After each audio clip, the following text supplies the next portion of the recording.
ياسمين عبد العزيز واحمد العوضي من وقت ما انفصلوا واحنا كل شويه بنسمع اخبار عن عودتهم، عن رجوعهم قريب، عن ظهورهم في برنامج رامز جاب من الاخر، وان الصلح اللي ما بينهم هيتم في هذا البرنامج، وان مجرد انفصالهم كان دعايه لمسلسل حق عرب وكمان فيلم احمد العوضي، وان احمد العوضي هو بطل لوحده ملوش علاقه بياسمين عبد العزيز، وان مش هي سبب شهرته ولا هي اللي خلته في المرحلة دي.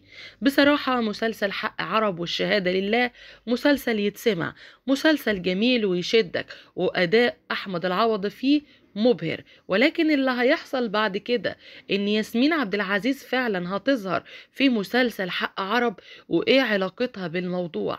ما تيجوا نقول لكم تفاصيل لأول مرة ممكن تسمعوها، وخبر حملها اللي ضج كل مواقع السوشيال ميديا، وخبر انفصالهم اللي يقال ان هو حتى الآن مجرد دعاية، وان هو فيك، مفيش حاجة اسمها انفصال ما بينهم.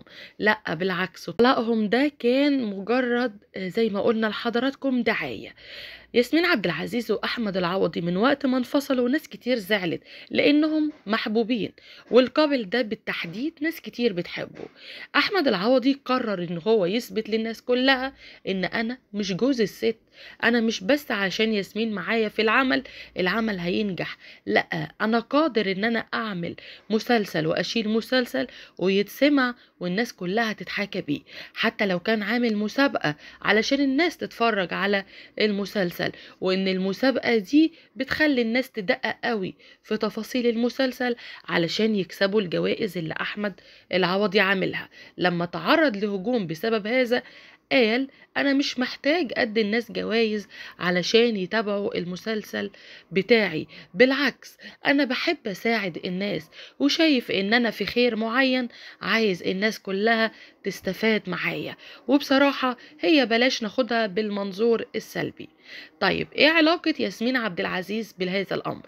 ياسمين عبد العزيز متفقة مع احمد العوضي انها هتطلع معاه في حلقة من حلقات طبعا حق عرب، وان بعد الحلقة دي هيكون رجوعهم مؤكد، مش بس عودتهم لبعض، لأ ده إعلان خبر حمل الفنانة ياسمين عبد العزيز، وعوض كبير جدا من ربنا ليها إنها خلاص بقت حامل من أحمد العوضي، اللي يقال إن هو طلقها علشان عايز يجيب عيال تشيل اسمه، بما إن هي عندها أطفال من زوجها رجل الأعمال محمد حلاوة، وإنها خلاص بقت حامل من العوضي، وإن رجوعهم ده مجرد وقت، او خلينا نقول انهم ما انفصلوش من البداية. يوم الرجوع بتاعهم هيكون في حلقة خاصة في برنامج رامز جاب من الاخر. رامز جمع الاتنين دول علشان يصالحهم ببعض. طبعا فكرة البرنامج بيجيب اتنين بينهم مشاكل او اتنين متخاصمين ويصالحهم. الحلقة دي الناس كلها بتستناها، زي حلقة طبعا شاكوش وريم اللي ناس كتير بتقول ازاي جايب اتنين متطلقين رسمي وبيجمعهم في حلقة واحدة. رامز بيعمل اي حاجة وحضراتكم عارفين. اهم ما في الموضوع ان فعلا احمد العوضي وياسمين يرجعوا لبعض، لانهم ثنائي جميل ومحبوب.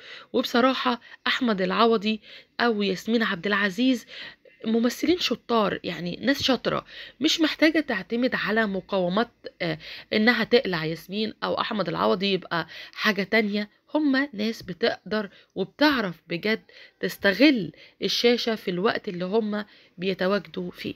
يا ريت رأيكم. ياسمين عبد